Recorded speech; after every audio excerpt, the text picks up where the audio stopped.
Bonjour et bienvenue dans la météo du Bitcoin, j'espère que ça roule pour vous. On va faire un petit update après 4 jours de chiasse un petit peu sur ce marché. Chiasse généralisée et on va voir un petit peu à quoi s'en tenir, où on en est et comment ça se passe.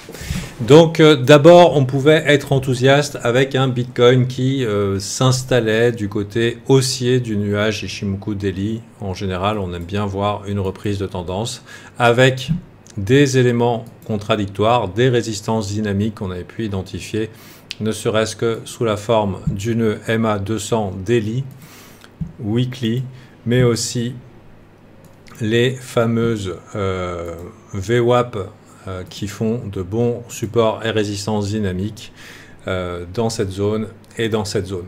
Donc maintenant, personnellement, quand Ichimoku Daily passe bullish, j'ai pris l'habitude de prendre du spot sur le Bitcoin, une portion confortable de mon spot, pour pouvoir, disons, absorber les accidents positifs de richesse haussiers pendant que je fais du trading actif.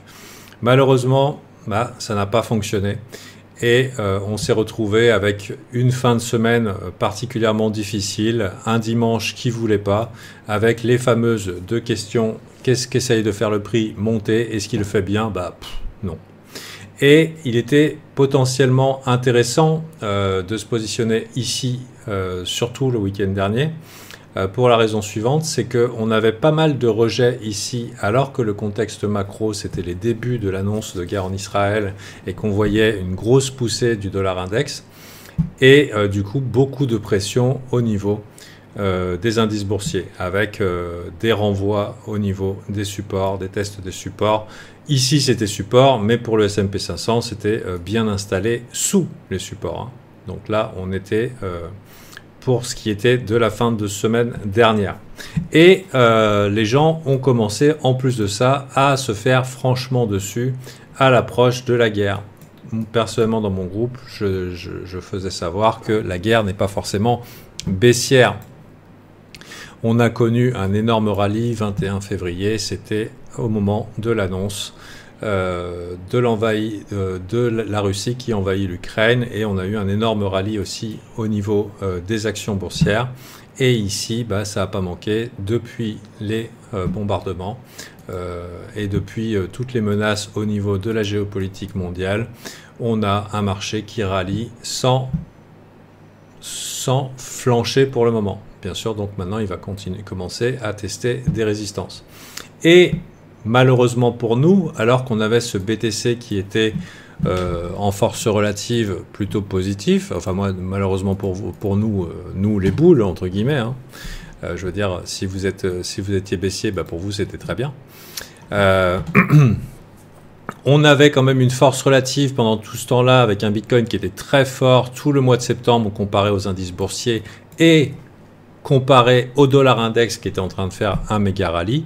Et malheureusement, alors qu'on avait un Nasdaq et un Bitcoin qui étaient plutôt corrélés pendant les sessions US, depuis cette histoire de guerre, on n'a pas eu de suivi ici. Et on pourrait dire même depuis le procès FTX Alameda, ça décharge et ça peine à monter. Si on regarde un petit peu au niveau des market metrics, c'est-à-dire open interest, funding, long short ratio, etc., qu'est-ce qu'on voit? On voit surtout, c'était pas forcément des vendeurs vraiment motivés pour écraser le prix, mais on a vu quand même beaucoup de gens commencer à voir un alignement des planètes haussiers au moment des inversions de tendance. Et qu'est-ce que je vois moi personnellement quand je regarde en petite unité de temps? Je vois beaucoup de gens qui sont chauds pour acheter les dips et du coup qui ajoutent des longues aux longues, et malheureusement on a cassé des structures importantes. On aurait pu penser ici qu'après être allé chasser, personnellement j'ai dû invalider mon spot au moment où on a passé les 27 003 et puis c'est comme ça, c'est la vie. Qu'est-ce qu'on fait dans ces cas-là? On fait comme Rambo, on met de la poudre sur ses blessures, on fait et puis après on repart. Ça fait partie du job de perdre des sous. Bien sûr, c'est pas agréable, mais l'important c'est de pouvoir se remettre et puis réattaquer et aussi de se réadapter. Alors, pendant ce temps-là, ce qui était quand même dommageable, c'est qu'on avait un Bitcoin qui était particulièrement fort, avec une dominance BTC qui était particulièrement forte. Et du coup, pendant que Bitcoin s'était en train de se préparer à un méga rallye sa maman, on avait des altcoins qui, eux, étaient en train de prendre cher. Probablement parce que des whales étaient en train de passer des alts au BTC en vue de ce rallye. Et du coup, ça pouvait s'exprimer ici dans ETH BTC qui était en train de se faire défoncer le fion. Malheureusement, après cela, malgré ce potentiel rallye BTC, qu'est-ce qu'on a eu? On a eu une fatigue qui s'est exprimée avec un prix qui n'arrivait pas à aller plus haut et qui a trouvé des vendeurs qui ont su absorber les acheteurs. Et maintenant, au moment où ça dip, il y avait quand même pas mal de raisons.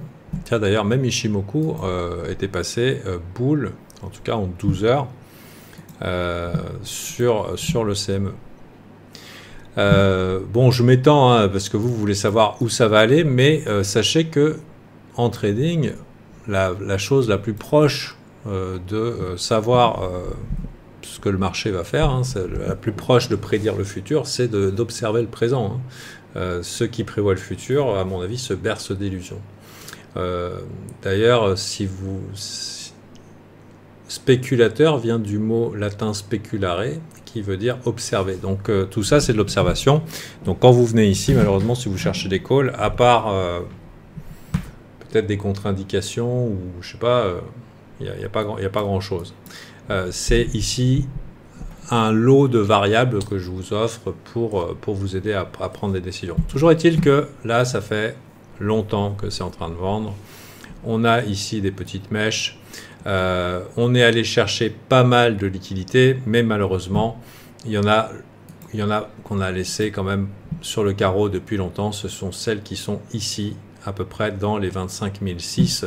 Personnellement, avant de prendre le long ici, j'étais plutôt baissier parce que je m'attendais à ce qu'on aille les chercher. Si vous utilisez des outils de genre de map de liquidation, etc., vous aviez pu observer que 25 600, c'est un gros cluster normalement qui fait mal. Et le problème ici, c'est que à force d'accumuler, je pense, des boules qui, à mon avis, avaient des bonnes raisons techniques d'être boules, on a ajouté un petit peu de liquidité vers le bas, et j'ai bien l'impression que le marché ne nous lâchera pas tant qu'il n'ira pas les chercher. Maintenant, personnellement, mon biais est obligé de constater que pour l'instant, ça peine. La baisse BTC a fait un petit peu plus mal aux alts. Personnellement, ce que j'attends de voir, c'est soit on va là-dedans, je vois il y a déjà des calls pour dire on va à 17 000, à 20 000 ou qu'importe, on verra bien, j'ai envie de dire. S'il y en a qui veulent prendre le short, le risque récompense n'est pas dégueulasse. C'est-à-dire on met son stop ici, c'est relativement invalidé. Et si votre target potentiel c'est les 29 000 ou les 17 000 ou les 22 000, advienne que pourra pour vous. Mais ça veut dire que vous assumez que ici ce support va casser du premier coup. Personnellement, je m'attends davantage à quelque chose. En fait, je m'attends à rien. En fait, ce que j'aimerais voir, c'est de la petite structure en 12 heures qui fait comme ça. J'aimerais voir les gens commencer à s'aligner côté baissier. Et malheureusement, si on regarde un petit peu le long short ratio index, on voit que pendant toute cette descente, le long short ratio était bull. C'est-à-dire que les gens étaient très très affamés d'acheter les dips, que ce soit les top traders ou les retail, avec des gros pics au niveau du funding, ce qui indique un enthousiasme à participer, parce que forcément il faut aller acheter le dip. Et le problème, c'est que dans ce marché, on n'a pas trop envie d'être du côté de Monsieur Tout-le-Monde. Et malgré tous les efforts de Binance de repousser le prix, etc., j'ai bien l'impression que les gens sont encore en mode hope. Mais on a bel et bien cassé ici la structure là.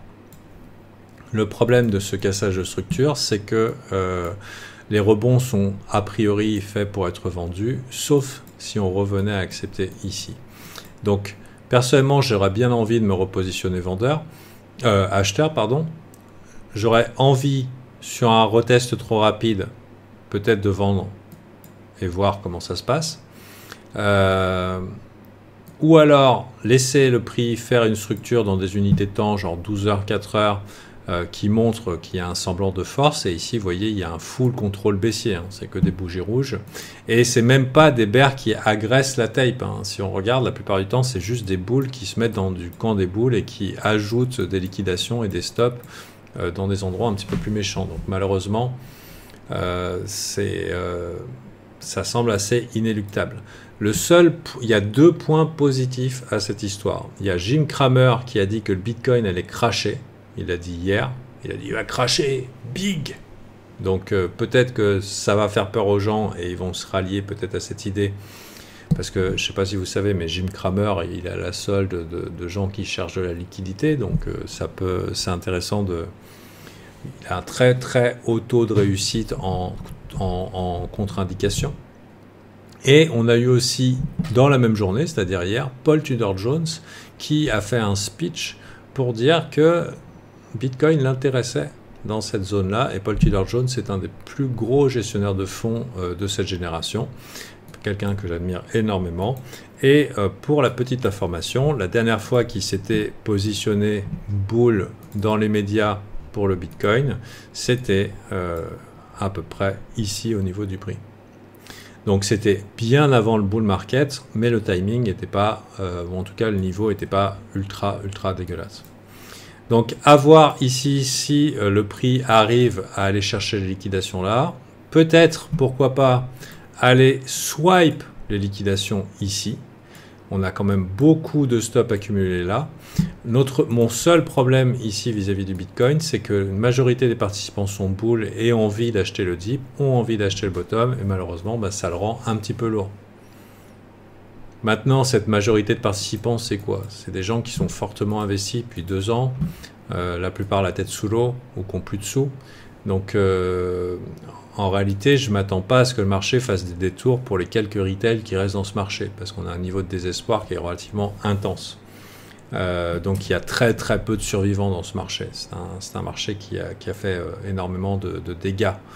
Donc du coup, moi personnellement, je pense que pour les cryptos, pour pouvoir avoir du jus globalement, il faut qu'il y ait des gros poissons qui décident d'envoyer la purée. Je veux dire, c'est pas les quelques retails qui restent, même s'ils sont du mauvais côté du trade, qui vont changer quelque chose. Donc voilà. Donc pour ici, force est de constater qu'il y a eu du dégât au niveau du graphique, qu'on peut être encore optimiste tant que ça n'a pas cassé là ou tant que ça n'a pas cassé là, d'un point de vue analyse technique, hein, plus bas, creux. Mais à mon avis, on a besoin, un petit peu comme le 12 septembre, de refaire ce qu'on a fait la dernière fois, c'est-à-dire une bonne petite frayeur, et cette frayeur, on ne l'a pas. Donc j'ai dû invalider mon play spot BTC, mais je garde mes plays défis long terme, comme je dis, c'était envisageable 1 an. Alors, je me donne une bonne année pour voir si après plusieurs phases de marché, notamment des positives, il n'y aurait pas des petites pumps qui se présentent à nous. Donc voilà, parmi ceux-là, j'aime bien Maker, j'aime bien CRV, j'aime bien Ave, Comp et d'autres. Certains ont des sales gueules au niveau graphique et je suis tout à fait conscient qu'ils vont aller peut-être à moins 50%. Mais ça m'intéresse de m'exposer dans ces niveaux de prix et puis dans cette zone de prix. Qu'est-ce que j'appelle zone de prix? C'est-à-dire, pour moi, le marché crypto est en processus de bottom. Je dis ça, ça se trouve tout à l'heure, on est là. Hein, on a 16 000 après un méga crash. Mais processus de bottom d'un point de vue timing. Ça veut dire que le prix essaye de trouver son fond. Et qu'on est dans une bonne période pour accumuler les cryptos, surtout si on a pu éviter de le faire pendant les années précédentes. Du coup, voilà, ça me paraît ok d'avoir des petits bags défis pour plus tard, en étant conscient que le bull market sera initié très probablement par l'arrivée de l'ETF sur BTC et que le plus gros de la couverture sera tiré par le BTC. Et que les altcoins ne viendront trouver vraiment de la surperformance que plus tard. Un petit peu comme à cette époque-là. BTC a été très fort jusque septembre et quelques, avant qu'Ethereum prenne le dessus. Mais avant ça, il y a beaucoup de gens qui ont souffert de ne pas être full BTC, et ils étaient dans les alts. N'empêche que c'était des bonnes entrées pour les alts. Ils n'étaient pas surperformants, mais c'était des bonnes entrées. Et c'est à peu près comme ça que je me positionne. Donc, vision long terme, ça peut bien se passer. Au niveau Bitcoin, laissons les vendeurs montrer un signe de fatigue ou une capitulation arriver. Elle peut arriver. Elle peut arriver par ici, elle peut arriver par ici, ou pourquoi pas un petit peu avant si finalement les vendeurs se font absorber. Et voilà, c'est mon analyse avant ce week-end, ce qui ne vous dit pas quoi faire. Personnellement, je pense que... Bon, déjà, actuellement, je pense que ce qui est super intéressant, c'est de regarder le procès à la Meta FTX et de voir un petit peu tous les dramas qui émergent. Et voilà, le truc, c'était de vous donner un update particulier sur ce marché. C'est bien dommage qu'on n'ait pas eu... moi, j'aimais bien la thèse d'un petit rallye anticipé qui prenne les gens par surprise, et c'est pas ce qu'on a eu. Bah, c'est la vie, et c'est comme ça. Maintenant, du coup, je reste attentif. Je sais pas si je vous ai dit, du coup, pour acheter un dip sans structure, je serais plus OK de le faire dans un cluster de liquidation, un petit peu tel qu'on peut les voir sur des trucs comme Kingfisher, ou alors d'autres sites de map de liquidation. On pourra remarquer aussi que après ce temps, maintenant ça fait 5 jours de chiasse, on voit qu'au niveau du long short, on a quand même des shorts qui s'accumulent ici. Ça, c'est un site iBlock Capital. Et du coup, en général, quand c'est trop dans un sens, on va aller chercher, finir le job, embarquer les derniers qui FOMO la dernière partie du move, et parfois reverse comme ça pendant que les gens s'y attendent pas. De plus, je ne sais pas si vous avez remarqué, mais depuis 2-3 jours, il y a quelques alts qui sont un peu plus résilientes. On voit un Bitcoin qui, par exemple, un ETH BTC qui en 4 heures n'a plus trop envie de baisser. Pourquoi? Parce que après 10 jours de défonçage de fion, soit les gens ont vendu ou capitulé, soit ça commence à s'engouffrer côté short. Et du coup, ça commence à être intéressant de voir des alts qui, à certains niveaux de support, ont un petit peu de force. Merci d'être resté jusqu'au bout de la vidéo. Sachez que l'équipe Alpha Team fait une offre 50% jusqu'au Black Friday si vous voulez être accompagné pour le prochain cycle. Je pense que l'année prochaine, on aura un prochain cycle. Si ce n'est pas un cycle de l'amplitude de 2020, je pense qu'on aura des phases haussières. Et il faudra être capable de s'y adapter. Qu'est-ce que j'entends par phase haussière? Ça veut dire qu'à défaut d'avoir des x10, des x100 ou des x1000, je veux dire, si on a des petites phases 100% ou 200%, on sera très très content de les prendre. Donc voilà pour cette petite météo du Bitcoin. J'espère que je vous ai été utile d'une façon ou d'une autre. Sachez que je vous attends sur le Discord si vous voulez discuter. C'est là que ça se passe. Et puis, si vous voulez parler aussi avec les autres membres alpha, vous verrez, ils sont sympathiques. Chacun ayant sa personnalité. Voilà, à la prochaine.